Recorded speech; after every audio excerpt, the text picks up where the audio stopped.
நான் ஒரு ஸ்கூல்ல வந்து பிடி டீச்சரா ஜாயின் பண்ணியிருந்தேன். ஒரு பொண்ணு கட கட கடன் மேலே ஏறிடுச்சு, கீழே குதிக்க போறேங்குது. பிடி டீச்சர் நான் தானே, போய் காப்பாத்துங்கிறாங்க என்ன. நான் செக்யூரிட்டி எல்லாம் கூப்பிட்டு பின்பக்கமா ஏறி மேல போறேன். அது மேல எங்க ஹெட் மிஸ்டர்ஸ் கேக்குறாங்க. அந்த டைம்ல கேட்க கூடாத கேள்வி டீச்சர்ஸ்க்கு சொல்றேன், இது டீச்சர்ஸ்க்கு மருந்து. ஏன் குதிக்கிறே? குதிக்க போற பொண்ணு சொல்லுச்சு பார் ஒரு பதிலு, நான் ஏன் குதிக்கிறேன்னு எக்கனாமிக் மிஸ்ஸுக்கு தெரியும்ன்றுச்சு. அந்த அம்மா மயங்கி விழுந்துச்சுங்க டொப்புன்னு. கொஞ்சம் தூரம் இருங்க, தேவையான விஷயங்களில் மட்டும் அவர்களுக்கு வழிகாட்டுங்கள். அவர்களோடு எப்படி நீங்கள் உறவோடு இருக்கிறீர்கள் என்பதில் தான் அவர்களுடைய வாழ்க்கையின் வெற்றியும் தோல்வியும் அடங்கி இருக்கிறது. உங்க கையில இருக்குல்ல ஒரு ரெட் பென், ஜாகிரதை. அந்த ரெட் பென்ங்கிறது ஒரு ஜட்ஜு கையில இருக்கக்கூடிய கிரீன் பென்னை விட ஆபத்தானது.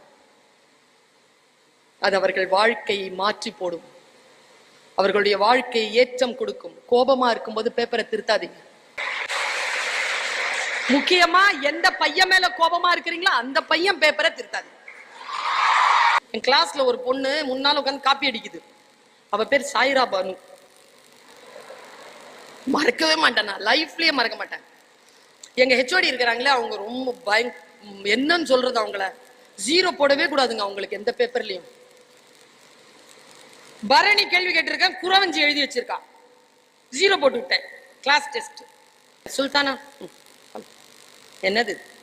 ஐ எம் a junior most. அப்போ வாட் இஸ் திஸ்? ஜீரோ எல்லாம் போடக்கூடாதுமா. மாமா அவ வந்து குறவஞ்சி கேட்டிருக்கேன், பரணி எழுதி வச்சு, பரணி கேட்டிருக்கேன், குறவஞ்சி எழுதி வச்சிருக்காமா, 5 மார்க் போடு. எப்படி மேம்? குறவஞ்சி படிச்சிருக்காலோ இல்லையோ, பரணி தானே படிக்கும். அப்படி பாஸ் பண்ணவங்க. இந்த அம்மா இந்த பொண்ணு முன்னால உட்காந்து காப்பி அடிக்குது கிளாஸ் டெஸ்ட்ல. அதுவும் என்ன தைரியம்! நான் பக்கத்துல வர பேப்பர் புக்கை திறந்து வச்சுட்டு எழுதுது. பார்த்து பக்கத்துல நிக்கிறேன், என்ன பாக்குது, மறுபடியும் எழுதுது. அது கூட எனக்கு கோரமா தெரியலைங்க, அது பக்கத்துல உட்கார்ந்து இருக்கிற பொண்ணு என்னை பார்த்து சிரிச்சுது. சைலண்டா இருந்தேன் நான். எல்லா பேப்பரும் வாங்கினேன். அவ பேப்பர் எழுதிக்கிட்டே இருந்தா, பார்த்து எழுதுறாள், நிறைய எழுதுனா. நான் என்ன நினைச்சு விட்டேன்னா, சரி எழுது, பார்த்தாவது எழுது. எக்ஸாமினேஷன்ல மெயின் எக்ஸாம்ல கேட்டா பார்த்து எழுதுன்னு ஞாபகம் வருமா இல்லையா அப்படின்னு நினைச்சுக்கிட்டு வெளியில வந்துட்டா. பேப்பர் வாங்கல.